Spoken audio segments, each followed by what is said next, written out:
वक्त टीपू सुल्तान ने कहे थे, शेर की एक लम्हे की जिंदगी गीदड़ की 100 साल जिंदगी से बेहतर है।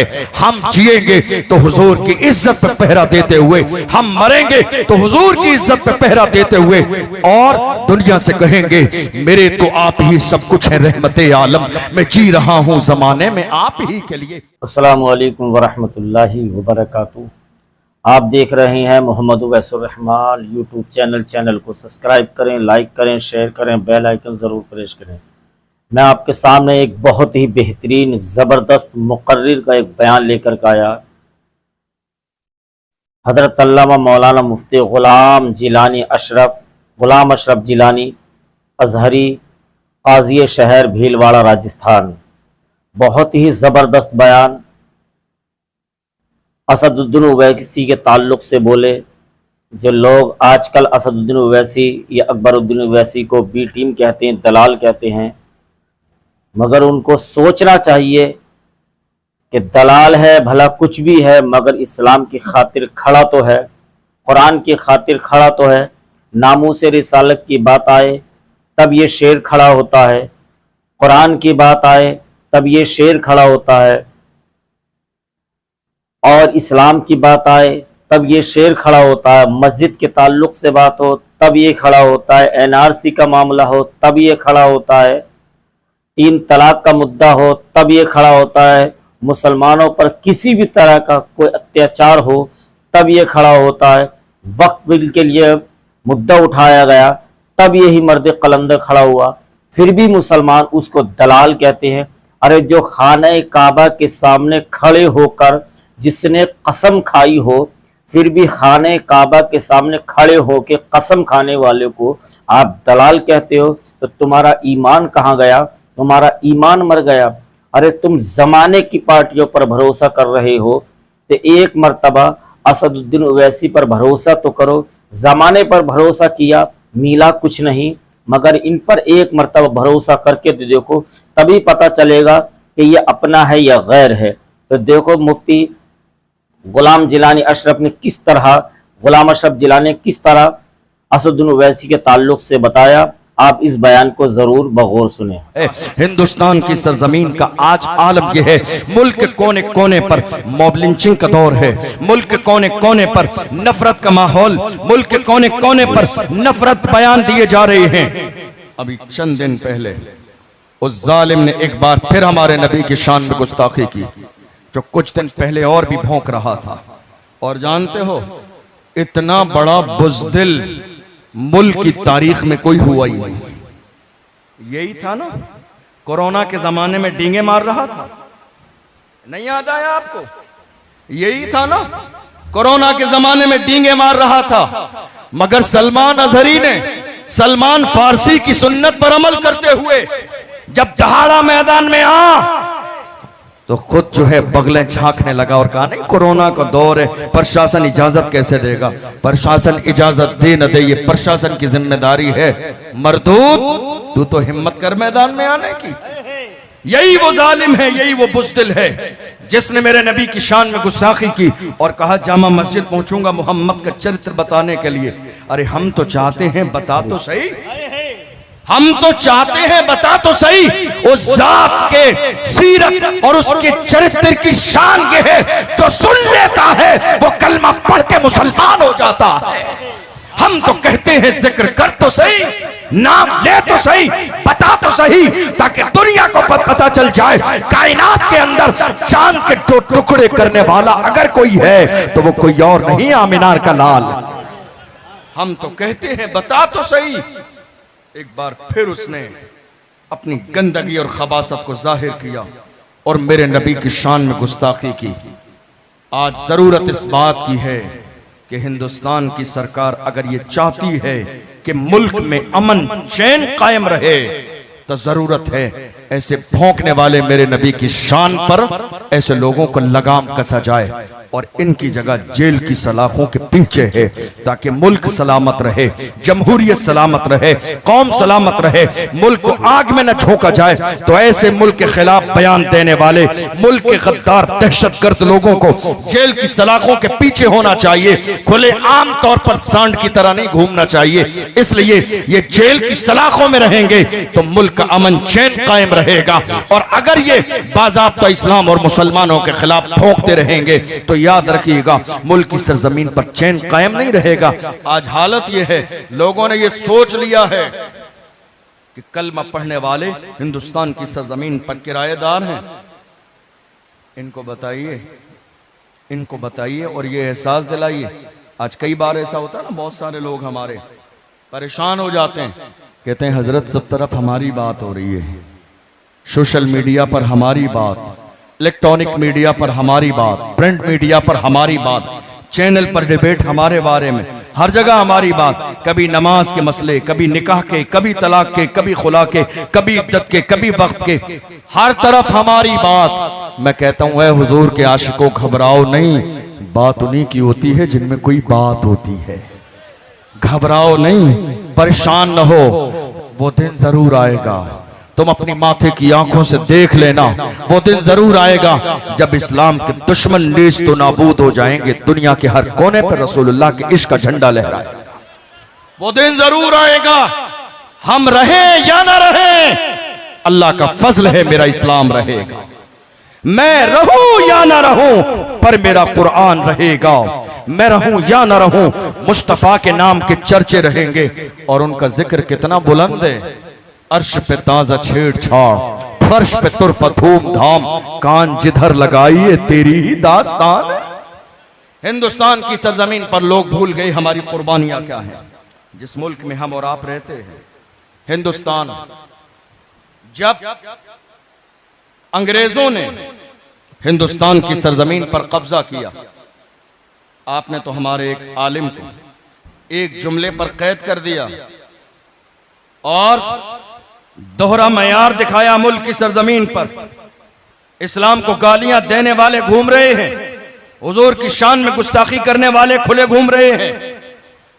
हमें तो ऐसा लगता है इनकी सरपरस्ती की जा रही है, इनकी पुष्टपनाही की जा रही है, वरना मुल्क के कोने कोने पर FIR दर्ज करने के बाद भी न इन्हें गिरफ्तार किया जाता है, न जेल की सलाखों के पीछे डाला जाता है।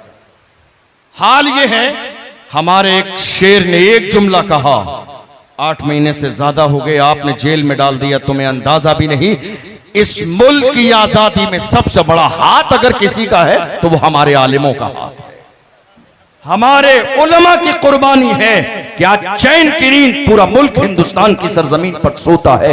वरना जिस तरह अंग्रेजों ने गुलामी की जंजीरों में कैद कर दिया था, दुनिया सिसक रही थी, इंसानियत सिसक रही थी। ये कोई और नहीं था, मुल्क की आजादी के लिए आवाज उठाने वाला, जिसने जिहाद का फतवा दिया, वो एक आलिम था। दुनिया जिसे अल्लामा फजल हक खैराबादी के नाम से जानती है, वो एक आलिम दीन जिन्होंने मुल्क की आजादी के लिए जिहाद का फतवा दिया। मैं यहां रुककर जरा ये कहना चाहता हूं, आज बड़े बड़े लोग मसलहत का शिकार हो गए। मैं सलाम करता हूं उस मर्द कलंदर को जो आलिम नहीं, फाजिल नहीं, मौलाना नहीं, मुफ्ती नहीं, हाफिज नहीं, कारी नहीं, कोई पीरे तरीकत नहीं, मस्जिद का इमाम नहीं, फिर भी उसने नामूस रिसालत पर मुल्क के अंदर इतनी बड़ी रैली निकाली है, रहती दुनिया तक उसे याद रखा जाएगा। आज हर मुसलमान को, हर आलिम को, हर पीर को, हर नामूस रिसालत के पहरेदार को यह सोचना चाहिए, हुजूर की इज्जत सबसे बड़ा मसला है, नामूस रिसालत सबसे बड़ा मसला है। आज अगर नहीं बोलेंगे तो कौन सा दिन आएगा बोलने के लिए। याद रखिएगा, ये ना इत्तफाकी खत्म कर दीजिए, ये हसद खत्म कर दीजिए, ये आपसी कीना खत्म कर दीजिए, ये एक दूसरे की जो टांग खींचने का मिजाज आपने पैदा कर लिया है खत्म कर दीजिए। हुजूर हाफिज मिल्लत के पैगाम पर अमल कीजिए। फरमाया हाफिज मिल्लत ने, इत्तेहाद जिंदगी है, इख्तिलाफ मौत है। इख्तिलाफ खत्म कर दें ताकि जिंदा रहें, एक हो जाइए और कौन सा मिजाज बनाइए, एक ही सब में खड़े हो गए महमूद अयाज, न कोई बंदा रहा और न कोई बंदा नवाज। और ये मत सोचिए मेरा नाम नहीं आया, आज हमारी कौम इसलिए तो तबाह बर्बाद हो गई, इस फोटोबाजी ने हमारी कौम को तबाह बर्बाद कर दिया। इस नामवरी के मजे ने हमारी कौम को बर्बाद कर दिया। सबसे बड़ा मसला जानता हूं क्या है? हमारे यहां जलसे के पोस्टर छप रहे हैं, सरपरस्ती और सदारत हमारे जलसों के पोस्टर तक रह गए। हमारे उलमा तवज्जो देंगे इस जुमले पर। हमारी सरपरस्ती और सदारत जलसों के पोस्टर तक रह गई। काश ये क़यादत ज़मीनी लेवल पर होती, काश ये क़यादत। कौम आज लावारिसों की जिंदगी गुजार रही है, कौम आज खड़ी इंतजार में है, कौन है हमारा इमाम नामूस रिसालत पर हम जिसके पीछे जाके खड़े हों? कौन है हमारा कायद जो आगे खड़ा हो हम उसके पीछे चलें? कौन है जो हमारी क़यादत करे हम उसके पीछे आ जाएं? कौन है जो हमारे आगे चले और हमें रास्ता दिखाए नामूस रिसालत पर हमें क्या करना है? मगर कौम दाएं देखती है, बाएं देखती है, आगे देखती है, पीछे देखती है। जो नजर आता है वो डराने वाली बातें करता नजर आता है, जो नजर आता है वो मसलहत का शिकार नजर आता है, जो नजर आता है वो लोगों को हालात का रोना रोना देता नजर आता है। हालात अच्छे नहीं है, याद रखिएगा हमारे लिए हालात अच्छे कब थे? हमारा 1400 साल से हाल ये है। हालात किसी दौर में अच्छे नहीं होते हैं, हालात वही हैं जो लोग बनाते हैं। हजरत मौलाए कायनात फरमाते हैं जमाने को गाली मत दो, जमाना तुमसे है, तुम जमाने से नहीं। हम कह रहे हैं जमाने के हालात खराब हैं। ये जमाने के हालात खराब कैसे हुए? हम खामोश रहे, हम डरते रहे, हमने अपनी जिम्मेदारी को कभी कबूल न किया। याद रखिएगा नामूस रिसालत हमारी जिंदगी का सबसे बड़ा मसला है।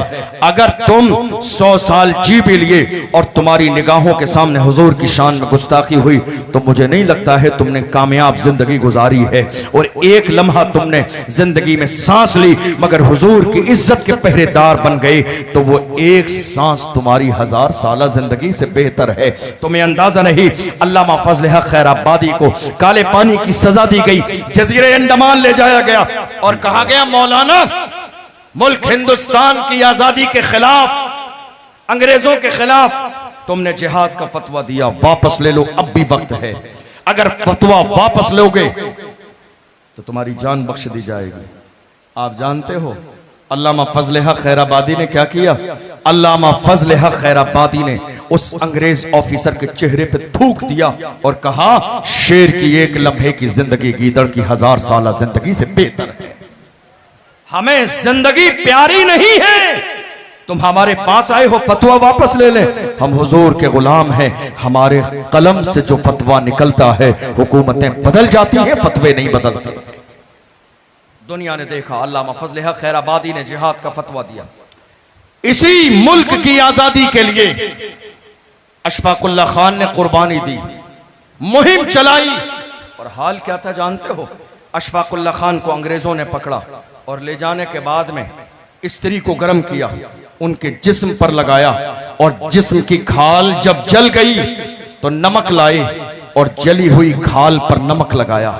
अंदाजा लगाइए क्या तकलीफ थी अशफाकुल्लाह खान की। कहा आज भी वक्त है, मुल्क की आजादी के लिए कोशिश न करो, अंग्रेजों की गुलामी को कबूल कर लो। ऐसे आलम में अशफाकुल्लाह खान ने कहा सरफरोशी की तमन्ना अब हमारे दिल में है, देखना है जोर कितना बाजुए कातिल में है, वक्त आने पर बता देंगे तुझे ऐ आसमां, हम अभी से क्या बताएं क्या हमारे दिल में है। इस अंदाज में मुल्क आजाद हुआ। और भी हैं, एक और तारीख के अंदर बड़ा नाम है, दुनिया जिन्हें हजरत मौलाना सैयद किफायत अली काफी के नाम से जानती है। कौन कौन? किफायत अली काफी। जब हमारे सामने कोई बोलता है और बहुत बेबाक होता है तो आपके जहन में ये ख्याल आता है जरूर बैकग्राउंड मजबूत है, डरता नहीं है, दबता नहीं है, छुपता नहीं है, रुकता नहीं है, कदम डगमगाते नहीं है, बैकग्राउंड जरूर मजबूत है इसलिए बोल रहा है। मौलाना सैयद किफायत अली काफी की मुल्क हिंदुस्तान की आजादी के मौके पर कुर्बानी देखेंगे तो आप हैरान हो जाएंगे, ये डरता नहीं है। जरा गौर करूं बैकग्राउंड क्या है। उनके शजरे पर गौर किया तो पता चला सैयद किफायत अली काफी का शजरा करबला में इमाम हुसैन से मिलता है। क्या बात है। हम समझ गए अब न ये दबने वाला है, न डरने वाला है, न छुपने वाला है, न झुकने वाला है, न भागने वाला है, न कदम छोड़ने वाला है। हजरत मौलाना सैयद किफायत अली काफी मुल्क की आजादी के लिए खड़े हैं। हाल ये हुआ अंग्रेजों ने गिरफ्तार किया और गिरफ्तार करने के बाद ले गई मुरादाबाद की सरजमीन पर और कहा फांसी की सजा दी जाएगी। गद्दार हैं मुल्क हिंदुस्तान के। अल्लाहु अकबर। ऐसे आलम में 27 रमजान है, मौलाना सैयद किफायत अली काफी के गले में फांसी का फंदा डाल दिया गया और तख्ते तार पर लटका दिया गया। 27 रमजान है, असर और मगरिब के दरमियान का वक्त है। मौलाना सैयद किफायत अली काफी से कहा कोई आखिरी ख्वाहिश हो तो बयान करो।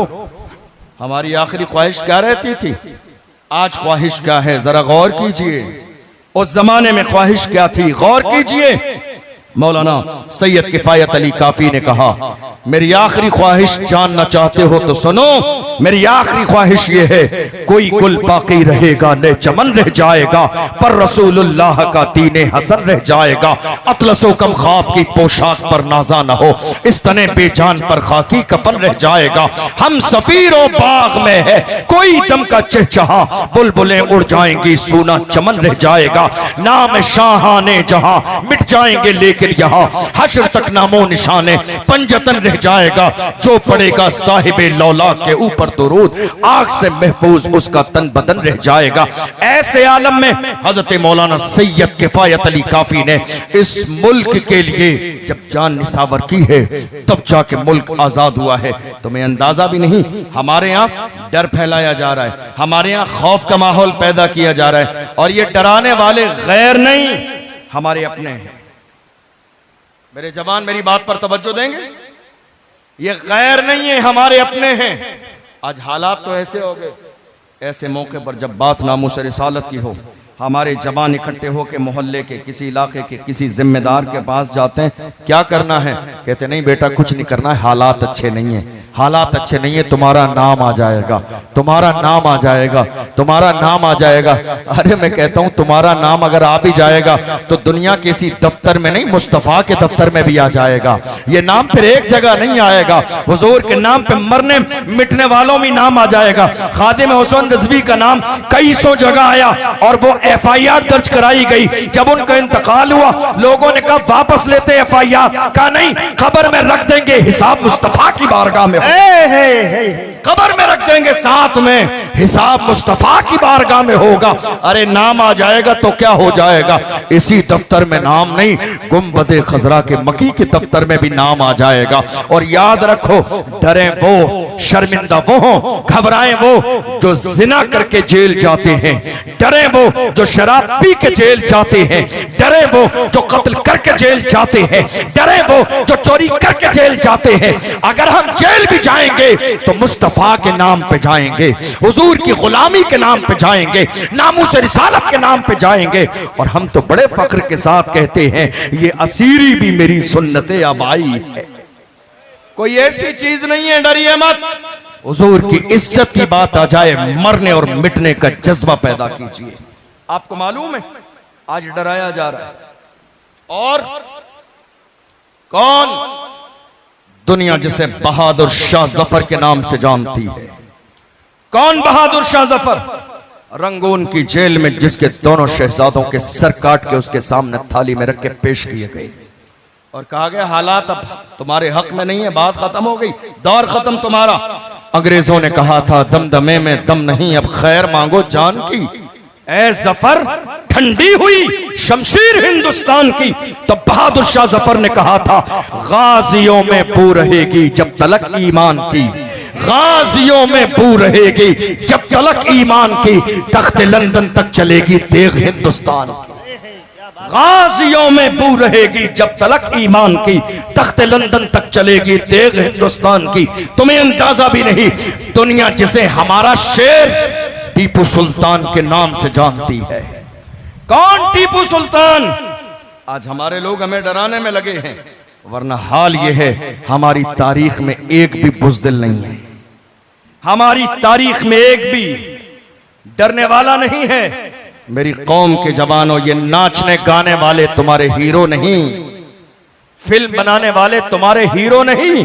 हमारे हीरो सलाहुद्दीन अय्यूबी हैं, हमारे हीरो मोहम्मद बिन कासिम हैं, हमारे हीरो हजरत खालिद बिन वलीद हैं, हमारे हीरो अर्तुगरुल गाजी हैं, हमारे हीरो उस्मान गाजी हैं, हमारे हीरो टीपू सुल्तान है, हमारे हीरो खादिम हुसैन रज़वी हैं, हमारे हीरो सलमान अजहरी।